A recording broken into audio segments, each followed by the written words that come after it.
நாம் இன்னைக்கு இன்மை மதர்ஸ் ஸ்கின்னு ஒரு வித்தியாசமான பேய் படத்தை பற்றி தான் பார்க்க போகிறோம். இந்த படத்தோட முதுக தெரிஞ்சதுக்கு முன்னாடி நம்ம சேனலை சப்ஸ்கிரைப் பண்ணிக்கோங்க. வாங்க வீடியோக்குள்ள போகலாம். இந்த படத்தோட ஸ்டார்டிங் சீனில் 1945 அதாவது 2வது உலகப் போர் முடிகிற காலகட்டம். அப்போது ஒரு பிலிப்பைன்ஸ் காட்டுக்குள்ளே நிறைய சோல்ஜர்ஸ் செத்து கிடக்குறாங்க. அந்த சோல்ஜர்ஸை கடிச்சு ஒருத்தன் சாப்பிட்டுக்கிட்டு இருக்கான். அப்போது அவனுக்கு ஏதோ வாந்தி வர மாதிரி எடுக்க அவன் வாய்க்குள்ள வந்து ஒரு காக்கா பறந்து மேலே வருது. அதே சமயம் அவனை சுற்றி ஏதோ ஒரு பொம்பளை குரல் சிரிக்கிற மாதிரி அவனுக்கு தெரிய வர அதை பார்த்து பயந்து போகிறான். அங்கேருந்து கட் பண்ணி நம்ம படத்தோட டைட்டில் போட்டு இப்போ படத்தை ஆரம்பிக்கிறாங்க. இப்போ நம்ம ஹீரோட வீட்டுக்கு 2 ஜப்பானீஸ் ஆளுங்க தான் வந்துகிட்டு இருக்காங்க. அதாவது என்னதான் வேர்ல்டு வார் முடிஞ்சாலும் இந்த பிலிப்பைன்ஸ் நாடு இன்னும் ஜப்பான் கண்ட்ரோலில் தான் இருக்குது. அதாவது நம்ம இந்தியா பிரிட்டிஷ் கண்ட்ரோலில் இருந்த மாதிரி.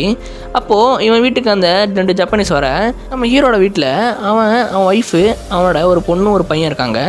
அப்போது அந்த ஜாப்பனீஸ்காரன் வந்து இவன்கிட்ட பேச சரி வாங்கன்னு சொல்லிட்டு அவனை வீட்டுக்குள்ளே கூப்பிட்டு போகிறான். கூப்பிட்டு போனோடனே அந்த ஜாப்பனீஸ்காரனும் ஏதோ அவன் சொந்த வீடு மாதிரி அவன் மட்டும் சாப்பாடு எடுத்து போட்டு சாப்பிட்டுக்கிட்டு இருக்கான். கூடவே 2 ஆளுங்க நிற்கிறாங்க. இதை பார்த்து அந்த ஃபேமிலியே பயந்துக்கிட்டு இருக்கு. அப்போ நம்ம ஹீரோ என்ன சொல்கிறான்னா, இந்த பாருங்க நீங்கள் நினைக்கிற மாதிரி என்கிட்ட எதுவுமே இல்லை, என்னால் எதுவும் கொடுக்க முடியாது அப்படின்னு சொல்ல டக்குன்னு கோவமான அந்த ஜாப்பனீஸ் ஆஃபீஸர் என்ன பண்ணுறான்னா டக்குன்னு அவன் சட்டையை பிடிச்சி மரியாதை என்னோட தங்க என்னன்னு சொல்லிடு, இல்லைனா உன்னை உயிரோட விட மாட்டேன் அப்படின்னு சொல்ல அங்கே இருக்கிற ஹஸ்பண்டும் ஒய்ஃப் என்ன சொல்கிறாங்கன்னா, இல்லை எங்களுக்கு எதுவுமே தெரியாது, எங்களால் எதுவும் கொடுக்க முடியாதுன்னு சொல்ல மட்டும் என்னோட தங்கத்தையும் தேவையான பணத்தையும் கொடுக்காம இருந்தால் உங்களோட குடும்பத்தையும் நான் சும்மா விட மாட்டேன், மொத்தமாக அழிச்சிடும் அப்படின்னு சொல்லிட்டு அவங்கள மிரட்டிட்டு அங்கேருந்து கிளம்பி போகிறான். இதுக்கப்புறம் நம்ம ஹீரோயின் என்ன சொல்கிறான்னா, வெளியூருக்கு போயிட்டு கொஞ்சம் சம்பாரிச்சு பணம் எடுத்து வந்து எப்படியாவது அவன்கிட்ட கொடுத்து நம்ம பிரச்சனைலேருந்து வெளில வர ட்ரை பண்ணுறேன் அப்படின்னு சொல்ல நாம ஏன் அவனுக்கு பயந்து வெளில போகணும் அப்படின்னு சொல்லி கேட்க, இங்கே பாரு அவனுக்கு இந்த கிராமத்தை அழிக்கிறதுக்கான ஆர்டர் அவன்கிட்ட இருக்குது, இருந்தாலும் அவன் கம்முன்னு இருக்கான், அதனால் அவன் சொல்கிறத நம்ம செஞ்சு தான் ஆகணும், இல்லைனா அவன் நம்ம குடும்பத்தை சும்மாவே விட மாட்டான் அப்படின்னு சொல்ல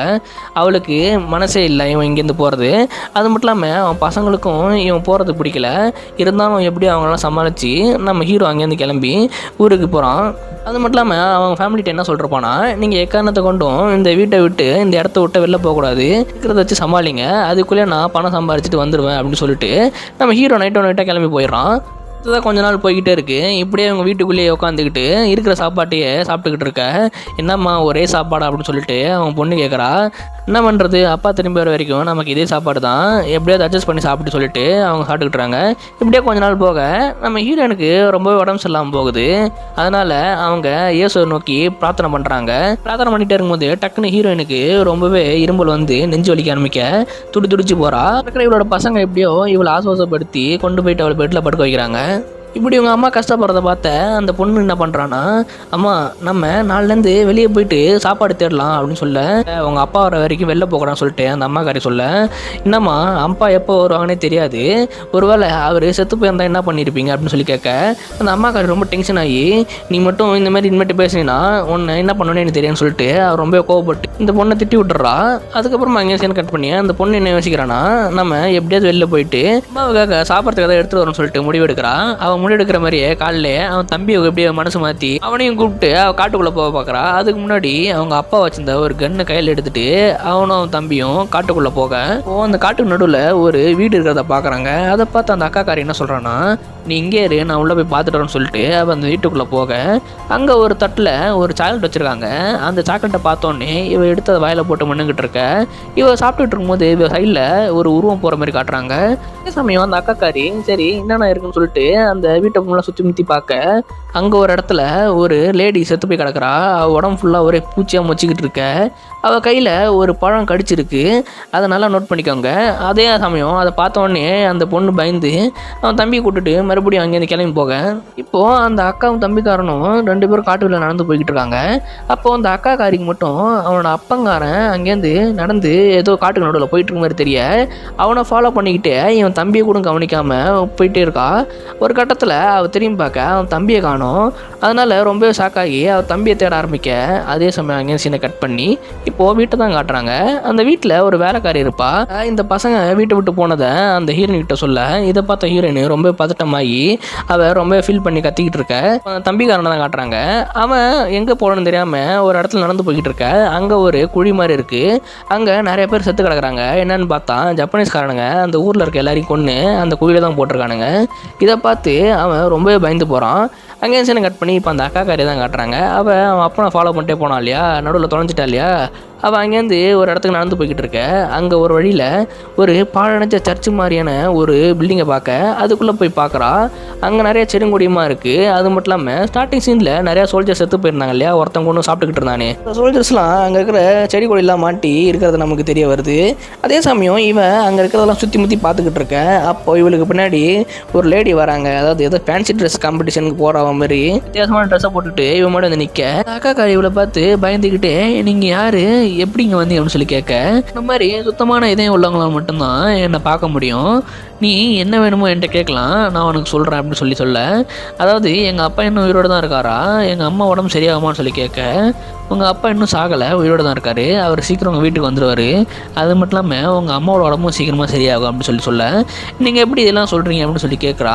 அதுக்கு அந்த லேடி என்ன பண்ணுறான்னா அவள் கையில் ஒரு பூச்சியை காட்டி இதோ இதுதான் எனக்கு எல்லாத்தையும் சொல்லுது, அது மட்டும் இல்லாமல் நான் இவ்வளோ சக்தியாக இருக்கிறதுக்கு இதுதான் எனக்கு சக்தி கொடுக்குது அப்படின்னு சொல்லிட்டு அவள் சொல்லிக்கிட்டு இருக்கா. என் தம்பிக்கு என்ன ஆச்சு அப்படின்னு சொல்லிட்டு அவள் கேட்டுக்கிட்டு இருக்க. உன் தம்பிக்கு ஒன்றும் அவள, அவன் எப்படியோ சேஃபாக வீட்டுக்கு போய் சேர்ந்துட்டான், அவனை கொலைப்படுத்தலை அப்படின்னு சொன்னோடனே அந்த அக்காக்காரிக்கு ஒன்றுமே புரியல. இவன் ஏதோ சொல்கிறான்னு சொல்லிட்டு பயந்துட்டு அவள் அங்கேருந்து கிளம்பி வீட்டுக்கு வந்துடுறா. இவங்க 2 பேரும் வீட்டுக்கு வந்து பார்த்த அந்த அம்மாக்காரி ரொம்பவே டென்ஷன் ஆகி எங்கே போனேன், உன்னை தான் அவ்வளோ சொன்னல வெளில போகக்கூடாதுன்னு, அதையும் மீறி வெளில போயிருக்க, என்ன நினச்சிட்டு இருக்க அப்படின்னு சொல்லிட்டு அவளை திட்டிக்கிட்டு இருக்க. அதுக்கு அவன் என்ன சொல்கிறான், இல்லைம்மா அப்பா வரத்துக்கு ரொம்ப நாள் ஆகுது, அவருக்கு என்னாச்சுன்னு நமக்கு தெரில, அது வரைக்கும் நம்ம இங்கே இருந்தால் சாப்பாடு இல்லாமல் நம்ம செத்து போயிடுவோம், அது இல்லாமல் உங்களுக்கும் உடம்பு ரொம்ப மோசமாக போய்கிட்டு இருக்கு, அதனால தான் வெளில போய் ஏதாவது சாப்பாடு கிடையாதுன்னு சொல்லிட்டு தேடி பார்க்க போனேன் அப்படின்னு சொல்ல. உன்னால் இப்போது தம்பிக்கும் பிரச்சனை வந்துருச்சு பார்த்தில்ல, இதனால தான் நான் வெளில போகக்கூடாதுன்னு சொல்லிக்கிட்டு இருந்தேன் அப்படின்னு சொல்லிட்டு அவங்க அம்மாக்காரி சொல்ல. அதுக்கப்புறமா எல்லோரும் நைட்டு நேரமாக பார்த்து தூங்கிக்கிட்டு இருக்கேன். இப்போ அந்த அக்காக்காரி ரூமுக்கு அந்த லேடி வந்துடுறா. அந்த அக்காக்காரி முடிச்சு பார்க்க அவள் அதை பார்த்து ரொம்பவே ஷாக்காயிடுறா. அந்த லேடி அந்த பொண்ணுக்கிட்ட என்ன சொல்கிறான்னா, இந்த இது கண்டிப்பாக அவங்க அம்மாவோட உயிரை காப்பாற்றும் அப்படின்னு சொல்லிட்டு ஒரு பூச்சியை ஒரு ஜாரில் போட்டு கையில் கொடுக்க, அதையும் அந்த அக்காக்காரி வாங்கிக்கிறா. அப்படியே அடுத்த நாள் விடிஞ்சு போக அக்காக்காரி எழுஞ்சிருக்கிறா. பக்கத்துலேயே அந்த தம்பிக்காரன் அவனும் ஏஞ்சி பயத்திலே உட்காந்துக்கிட்டு இருக்கான். என்னடா ரொம்ப பயத்தில் உட்காந்துருக்கேன், என்ன ஆச்சு அப்படின்னு சொல்லி கேட்க. இல்லை நான் ஒரு கனவு கண்டேன், அந்த கனவில் நீ அப்பா அம்மா 3 பேரும் இறந்து போயிடுறீங்க, அது மட்டும் இல்லாமல் உங்கள் உடம்புல தலையே இல்லாமல் வெறும் முட்டை மட்டும்தான் இருக்குது அப்படின்னு சொல்லிட்டு அவன் ரொம்ப பயந்துருக்க. அந்த அக்காக்காரியும் அவளை கட்டி பிடிச்சி பயப்படாத நான் இருக்கேன், உனக்கு எதுவும் ஆகாது அப்படின்னு சொல்லிட்டு அவளுக்கு ஆறுதல் சொல்லிக்கிட்டு இருக்கா. டென்ஷனை கட் பண்ணி இப்போ நம்ம ஹீரோயின் வீட்டில் ஒரு வேலைக்காரி வேலை செய்வா, அவளை தான் காட்டுறாங்க. அவள் அந்த வீட்டுக்கு தள்ளி ஒரு மரத்தடியில் ஒருத்தனை மீட் பண்ணுறான். அவன் வேறு யாரும் இல்லை, ஸ்டார்டிங் சீனில் வந்தாலே ஒரு ஜப்பானீஸ்காரன் அவன் தான். அவன் என்ன சொல்கிறான் அந்த வேலைக்காரிகிட்ட, நீ எப்படியாவது 2 நாளுக்குள்ளே சீக்கிரமாக அந்த வீட்டில் இருக்கிற தங்கத்தை தேடி கண்டுபிடி, இல்லைனா நானே வந்து தேடி கண்டுபிடிக்க வேண்டியதாக இருக்கும் அப்படின்னு சொல்ல. அவள் சொல்கிறதையும் இவ கேட்குறா. ஏன்னா என்னோட பொண்ணு எங்கேயோ தொலைஞ்சு போயிட்டா போல இருக்கு, அவளை தேடி கண்டுபிடிச்சி கொடுக்குறதா அந்த ஆஃபீஸர் சொன்னதுனால அவன் பேச்சை கேட்டு இந்த மாதிரி அவன் சொல்கிறதெல்லாம் செஞ்சுக்கிட்டு இருக்கா. அப்படி இவன் அதெல்லாம் கேட்டுட்டு அங்கேருந்து கிளம்பி போக இப்போ அங்கே சீனை கட் பண்ணி பொண்ணை தான் காட்டுறாங்க. அவள் படுத்துக்கிட்டு இருக்கும்போது திடீர்னு யாரோ இருமற மாதிரி சவுண்டு கேட்க அவங்க அம்மா ரூம் நோக்கி போகிறா. அவங்க அம்மா ரூமில் இல்லைன்னு சொல்லிட்டு பாத்ரூமை திறந்து பார்த்தா அங்கே அவங்க அம்மா ரத்தமாக வாந்தி எடுத்து ரொம்ப மோசமாக நம்மளை உழுந்து கிடக்க. அதை பார்த்து இவ பதறி போயிடுறான். அதுக்கப்புறம் அவங்க குடும்பம் சேர்ந்து கடவுளை பிரார்த்திக்க. அப்போ அந்த பொண்ணுக்கு மட்டும் இருக்கிற மேரி மாதா அந்த காட்டில் பார்த்த அந்த லேடி மேரியை கண்ணுக்கு தெரிய சீனை கட் பண்ணி இப்போ நைட் ஆகுது. அம்மாக்காரி அவங்க ரூமில் படுத்து தூங்கிக்கிட்டு இருக்க.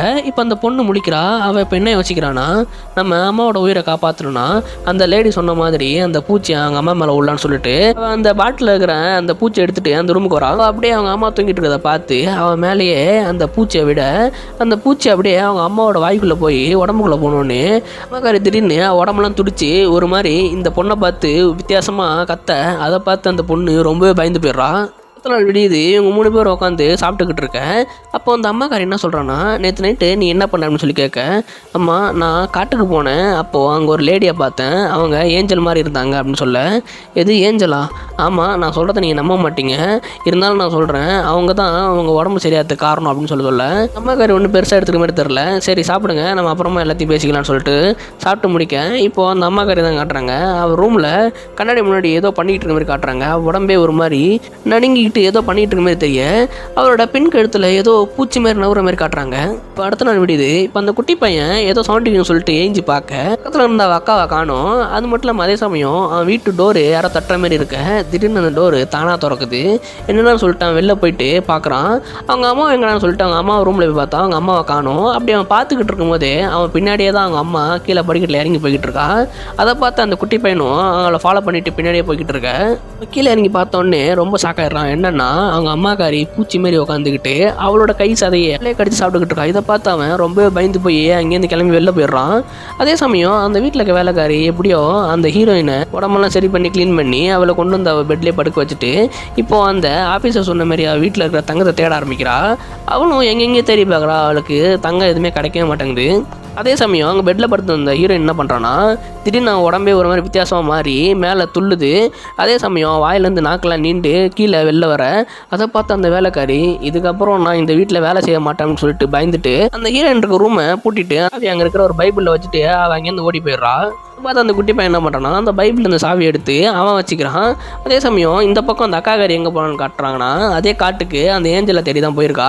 அந்த ஏஞ்சலை மீட் பண்ண அந்த ஏஞ்சல் என்ன சொல்லுதுன்னா நான் தான் நீ சொன்ன மாதிரி உங்கள் அம்மாவை காப்பாற்றினல இப்போ உனக்கு என்ன வேணும் அப்படின்னு சொல்லி கேட்க இல்லை எங்கள் வீட்டில் இருக்க எல்லா சாப்பாடும் தீர்ந்து போச்சு எங்களுக்கு சாப்பாடு வேணும் அப்படின்னு சொல்லி கேட்டோன்னே அவள் இப்படி கை காட்டுறா. கை காட்டின இடத்துல பெரிய விருந்து சட்டப்பே இருக்குது. இதை பார்த்து அந்த பொண்ணு பசியில் அங்கே இருக்கிற இடத்தையும் சாப்பிட்றா. அது மட்டும் இல்லாமல் அங்கே இருக்கிற எல்லா ஃபுட்டையும் அந்த கூடையில் எடுத்து போட்டு அவள் வீட்டுக்கு வர அங்கே அந்த தம்பிக்காரன் அவங்க அம்மா பெட்ரூம் முன்னாடி உட்காந்துக்கிட்டு டயத்தில் அந்த ரூமையே பார்த்துக்கிட்டு இருக்கான். ஆனால் அந்த அக்காக்காரி இதை பார்த்துட்டு ஏன் இப்படி உட்காந்துருக்கான்னு சொல்லிட்டு அவன்கிட்ட கேட்க பாரு நான் உனக்கு நிறைய சாப்பாடு எடுத்து வந்திருக்கேன் வா சாப்பிடலாம் அப்படின்னு சொல்ல பயத்தில் அந்த அம்மா ரூமே பார்த்துக்கிட்டு இருக்க இரு நான் அம்மா ரூமை திறந்து உள்ள என்ன இருக்குன்னு பார்த்துட்டு வரேன்னு சொல்லிட்டு அவன் அந்த ரூமை திறக்க ட்ரை பண்ணுறான். ஆனால் அவளை திறக்க முடியல. இந்த ரூம் பூட்டி இருக்கு இந்த சாவி எங்கடா அப்படின்னு சொல்லி கேட்க இதெல்லாம் ஒன்னால தான் ஒன்னாலையும் காட்டில் இருக்க அந்த ஃப்ரெண்டாலையும் தான் இதெல்லாம் நடந்திருக்கு. அவள் கொடுத்த சாப்பாட்டை எனக்கு கொடுத்து என்னையும் கொரோனாமா மாற்றலாம் பார்க்குறியா அப்படின்னு சொல்லிட்டு அவன் சொல்ல அவள் டக்குன்னு இவனை அரைஞ்சி என்னடா பேசிகிட்டு இருக்க இப்போ நம்ம அம்மா உயிரோட இருக்கிறது காரணமே அவங்க தான் அவங்கள தப்பாக பேச அப்படின்னு சொல்ல அவன் கோவத்தில் நீ ஏதோ பண்ணிட்டு போ எனக்கு எதுவும் தேவலை அப்படின்னு சொல்லிட்டு அந்த சாவி அங்கே கீழே கடாச்சிட்டு அவன் அப்படியே கிளம்பி போயிடுறான். இதை பார்த்து அந்த அக்காக்காரி அந்த சாவி எடுத்து கையில் வச்சுக்கிறான். இப்போது நைட் ஆயிடுது.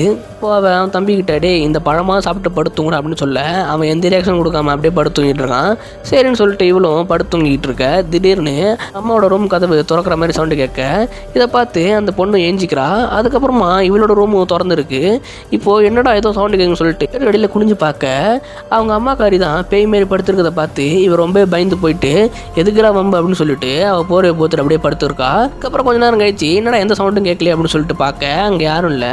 சரி கீழே போகலான்னு சொல்லிட்டு கீழே போயிட்டு அப்படியே அந்த மெயின் டோர் திறந்துருக்குன்னு சொல்லிட்டு அவள் வீட்டு வாசல் வரைக்கும் வந்துட அதான் பார்க்குறா. இவங்க வீட்டு காவலுக்காக இவங்க ஆசாசியாக வளர்த்த ஒரு நாயை அந்த அம்மாக்காரி பிடிச்சி கடிச்சு அப்படியே சாப்பிட்டுக்கிட்டு இருக்கிறத பார்த்து இவன் ரொம்ப பயந்து போயிட்டேன்.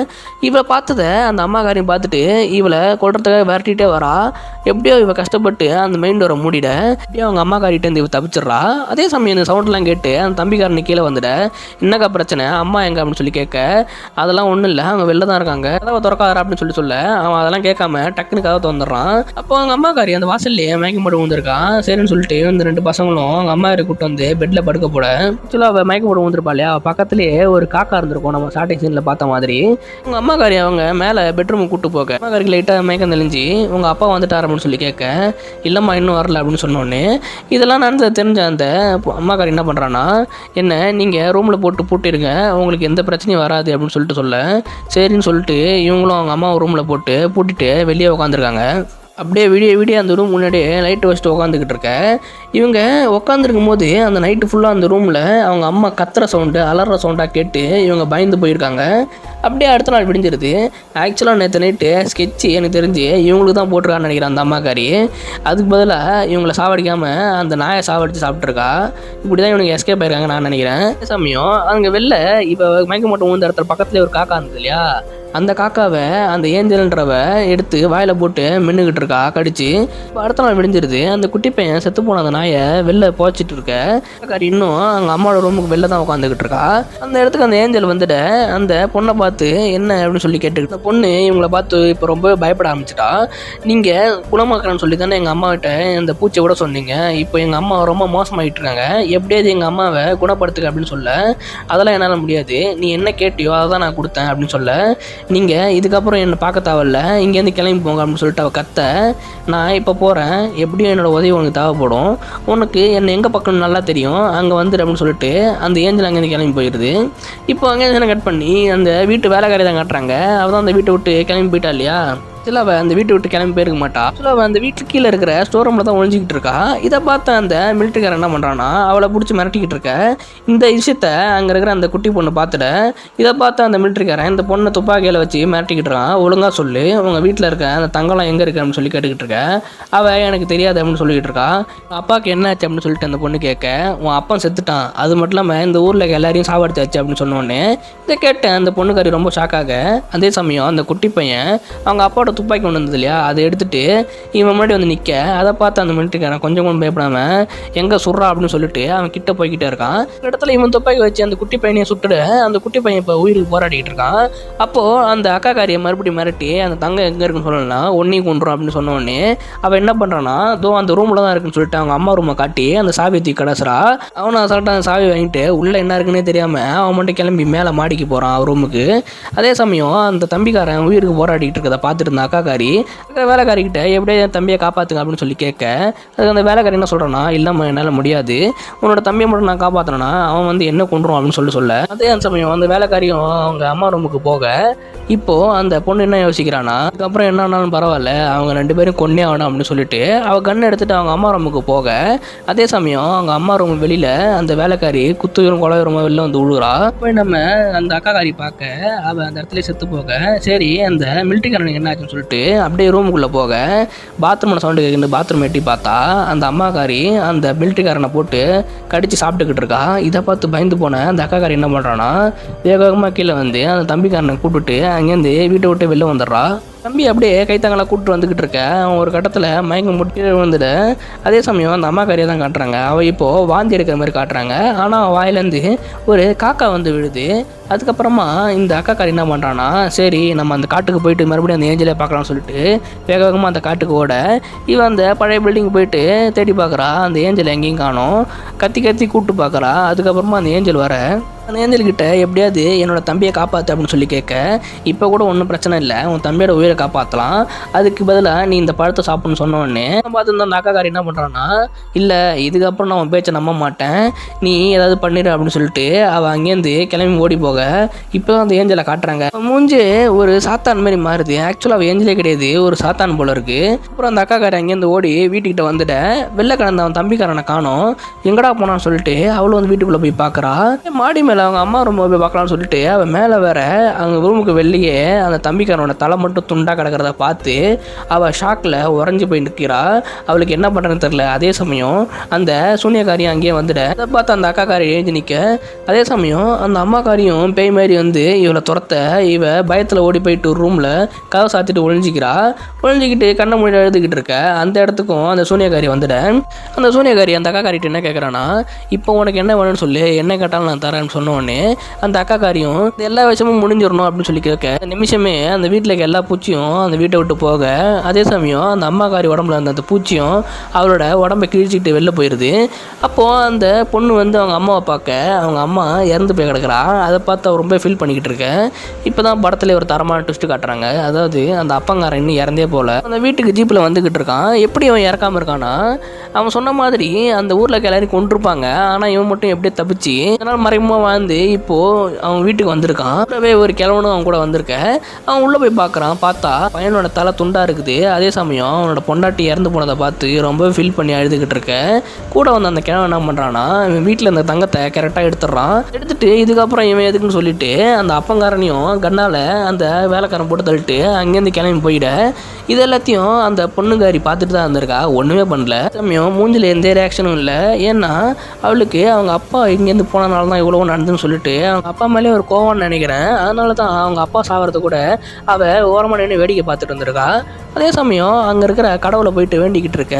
அந்த சூனியக்காரி கொடுத்த பழமும் அங்கேயே தான் இருக்குது. அது அழுகி போயிட்டு இருக்க மாதிரி காட்டுறாங்க. அதாவது இவன் அந்த பழத்தை சாப்பிடாமலே இருந்திருக்கா அப்படின்னு காட்டிட்டு கடவுளை எந்த அளவுக்கு நம்புறான்னு சொல்லி அவள் கடவுளை வேண்டிக்கிட்டு இருக்கா. இருக்கிறது உண்மைன்னா என்னை காப்பாற்று, நான் இந்த வீட்டை விட்டு வெளியே போகணும், அதுக்கு எனக்கு வழிகாட்டுன்னு சொல்லிட்டு அவன் மட்டும் அந்த வீட்டிலேருந்து வெளியே காட்டு வழியாக போய்கிட்டு இருக்கா. இதோடு இந்த படத்தை முடிக்கிறாங்க.